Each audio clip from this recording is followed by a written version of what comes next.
साथी के साथ, जिनका नाम अनुराग मिश्रा है और वो अभी डिप्टी चीफ इंजीनियर थे मधेपुरा में रेलवे कुछ फैक्ट्री कारखाना जो है वहाँ पे।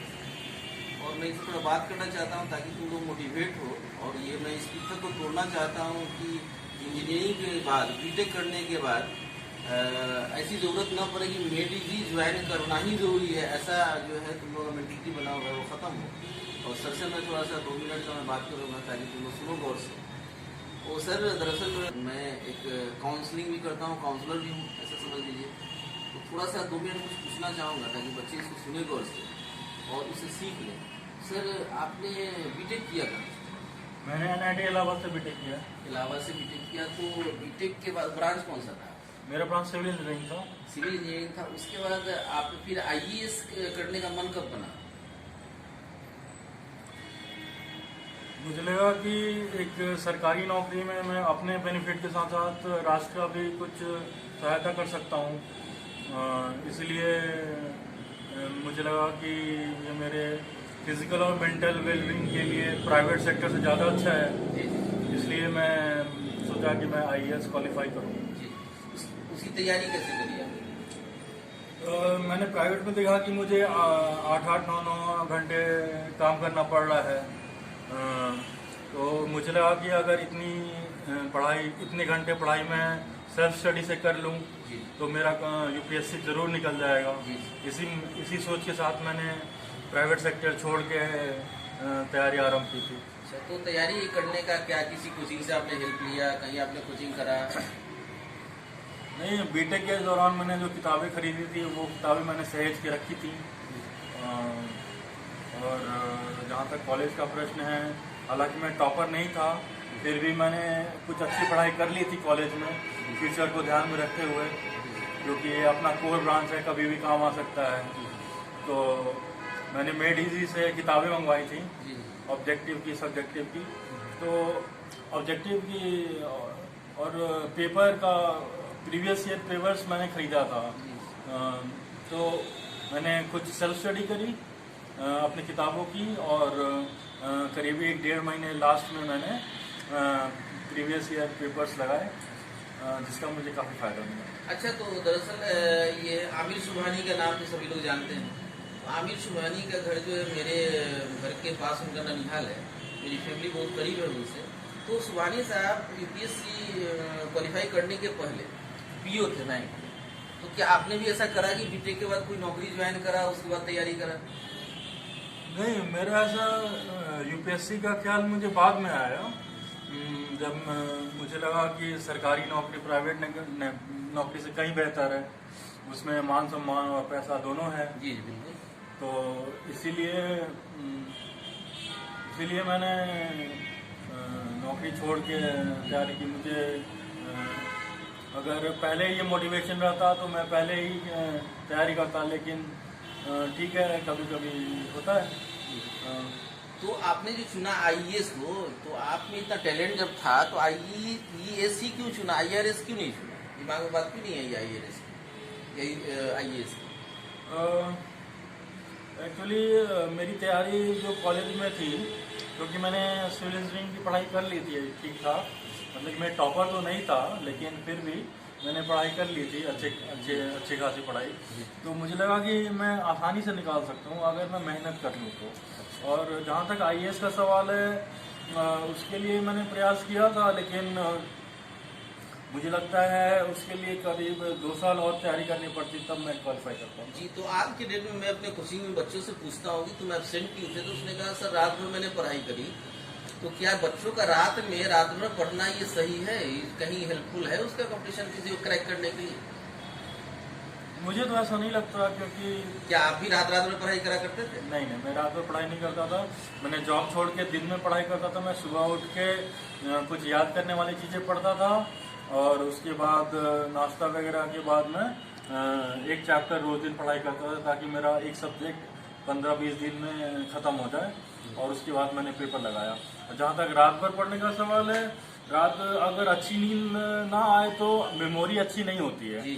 तो इसीलिए अच्छा 6-7 घंटे का नींद लेना काफ़ी ज़रूरी होता है स्टूडेंट को। मतलब कि वो दिन में भी ले सकता है या रात में भी ले सकता है। मैं प्रेफर करता था कि रात में ही लूं और दिन में पढ़ाई करूं, क्योंकि मुझे कोचिंग जाना नहीं होता था। मुझे खाने पीने की चिंता नहीं करनी होती थी, क्योंकि मैं घर में रहता था। और मुझे कहीं दोस्तों का डिस्ट्रैक्शन भी नहीं था, क्योंकि मैं उस समय अकेले रहता था घर में।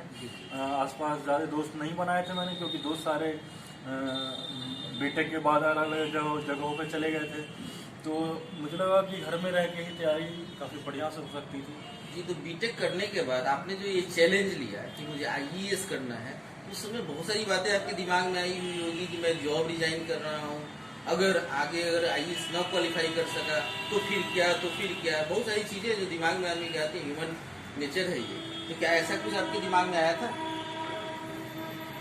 मैं आईएएस के साथ अलग जॉब का भी अप्लाई कर रहा था साथ, लेकिन मेरा मेन फोकस आईएएस ही था। और जहाँ तक जॉब इनसिक्योरिटी का सवाल है, मेरे फादर ने मुझे सपोर्ट किया कि तुम जो करोगे मैं उसमें तुम्हारा सहयोग करूँगा।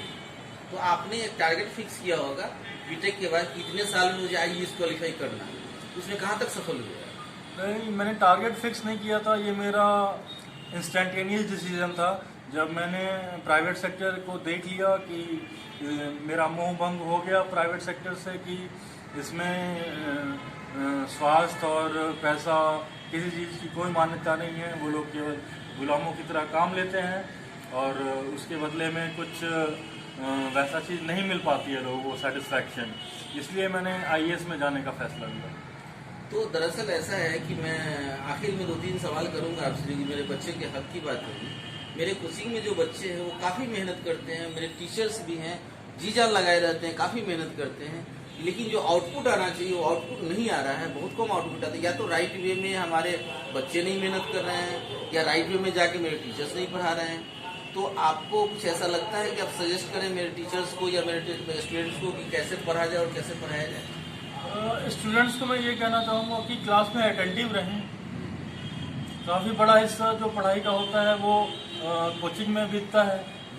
तो कोचिंग में 3-4 घंटे बच्चा रहता है, तो कोचिंग से कुछ सीख के निकलना चाहिए उस दिन का। जो कॉन्सेप्ट उस दिन को पढ़ाया जा रहा है, उस कॉन्सेप्ट को जरूर याद कर लें, जरूर समझ लें, क्लास में समझ लें। डाउट आता है तो डाउट पूछ लें, या तो बाहर मिल के टीचर से समझ लें।